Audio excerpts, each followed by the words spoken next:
Unlike a new car where you buy the car and you drive it off the lot and everything seems to be working just perfect, buying a new boat seems way more complex.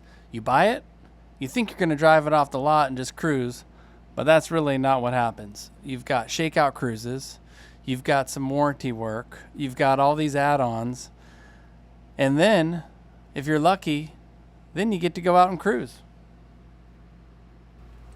So, what does it really take to get from here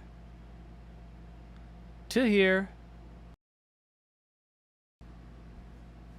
and then to here, where you're actually cruising? Well, this is how we did it. Ready? Hey bitches, how are you guys doing? Doing great, thanks. You bitches ready to order? We're ready.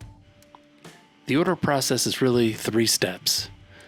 First step, commit and sign the contract. You don't have to have all your extras and everything set up, but that's the next step. You got to pick the manufacturer options. And then third, you got to figure out how you're going to get the money, fund it, and close. Here you can see the Leopard 50 2022 option list.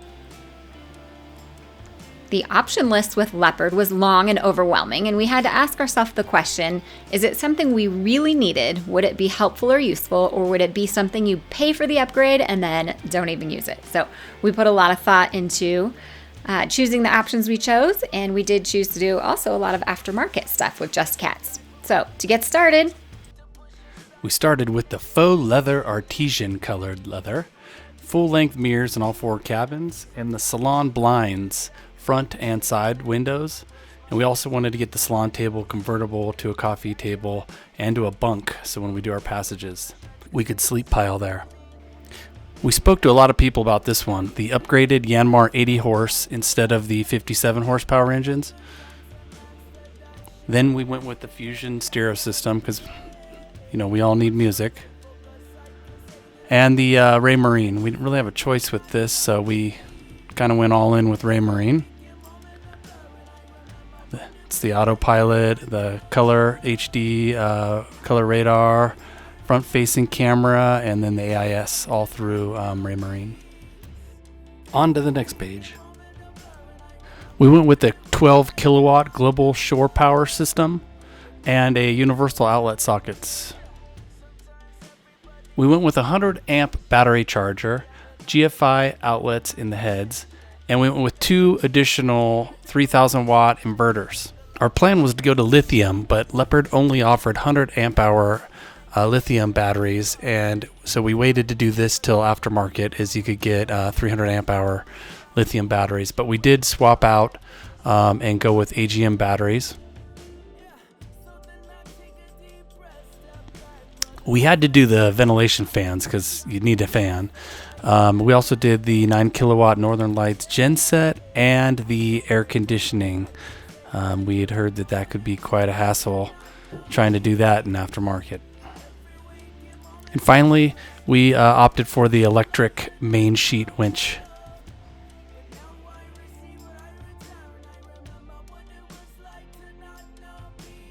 On the next page,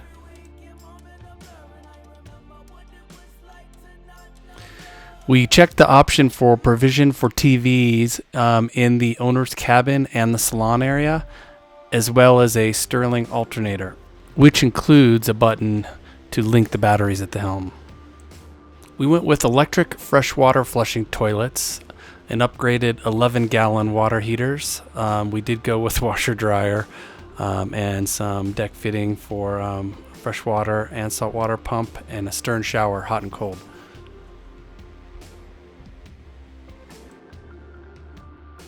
We thought the option for a refrigerator in the aft cockpit was a must, and we gave it a go with an electric grill. We picked an added refrigerator in the galley and coach roof side window shades.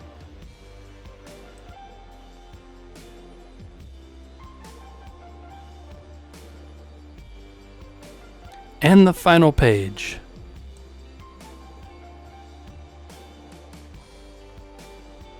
Forward and aft cockpit cushions. We went with the seats and the backrest for both. We also went with the foredeck lounging cushions, stainless steel scuba tank rack, black power-coated steering wheel, and the custom stainless steel davit system. We picked that over the platform for a few reasons. We originally had the platform picked, but we had heard there was a lot of problems and just made the call to go with the davit system instead.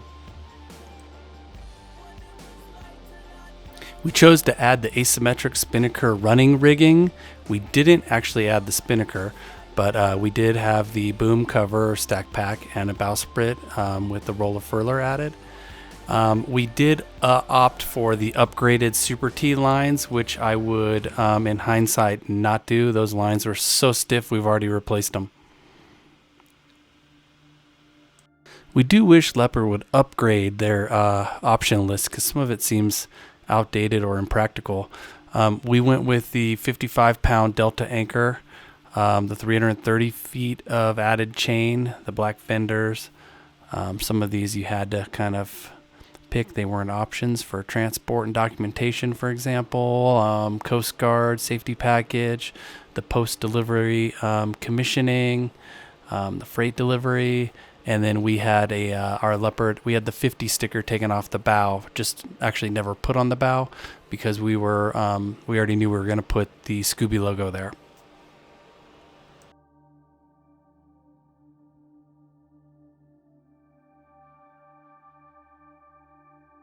On to the aftermarket stuff.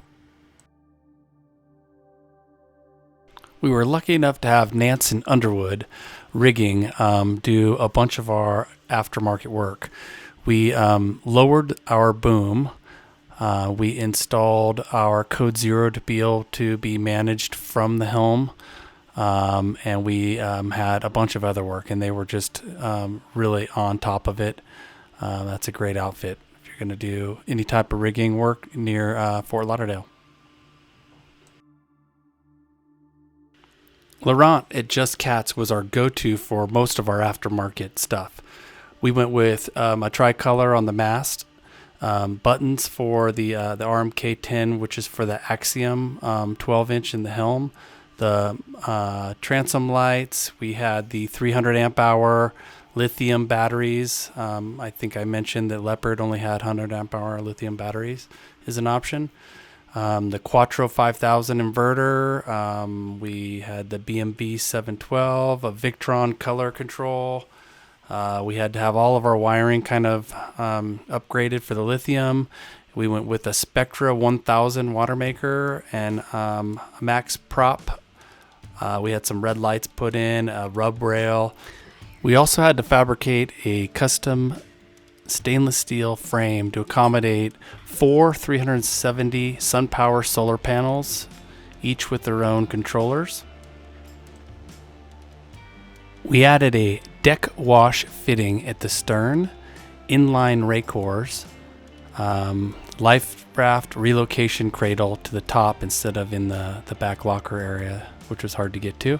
A dinghy bridle. We went with some underwater lights, a ice maker in the galley, which is key. I'd like to give a thumbs down in this video. The Rogue Wave Pro dual band.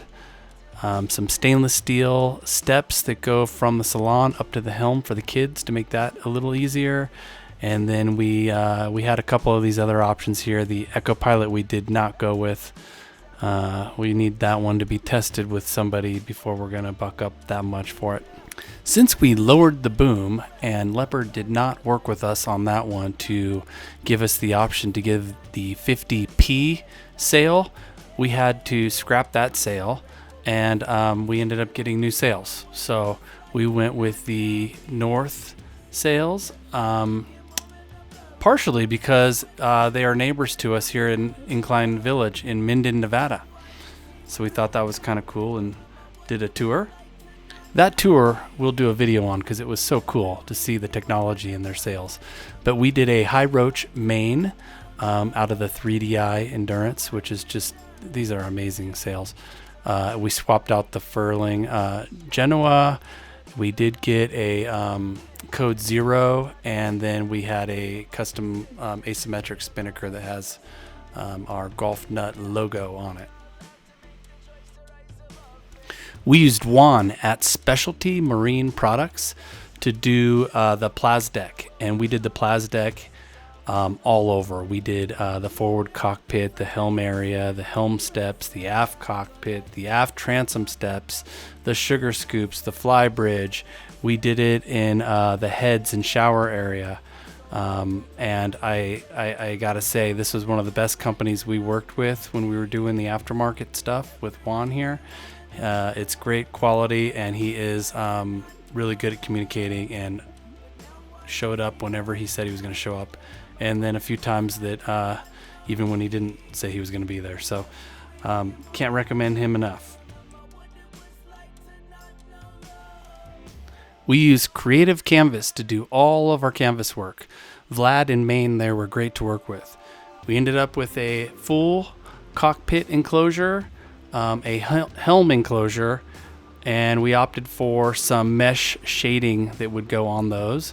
We also had them do a cover for the lounge seats up on the sun deck area up there. But overall, a great experience with Creative Canvas. And we're off in the ding dong. Woo! You want to hold it? Sure.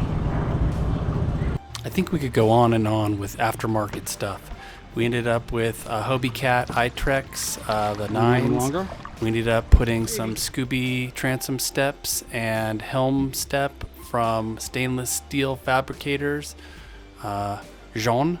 We also swapped our anchor to a Rockna 88 pound, and also used Pro Stock Marine fenders all over, which have been a great add. And probably the most needed was the fishing gear. We added a bunch of pull holders, a teaser reel, all set up for fishing. What started off as a couple week process for aftermarket stuff turned into a couple months, so you could really go overboard. There's no end to the amount of options or the amount of money you could spend on these.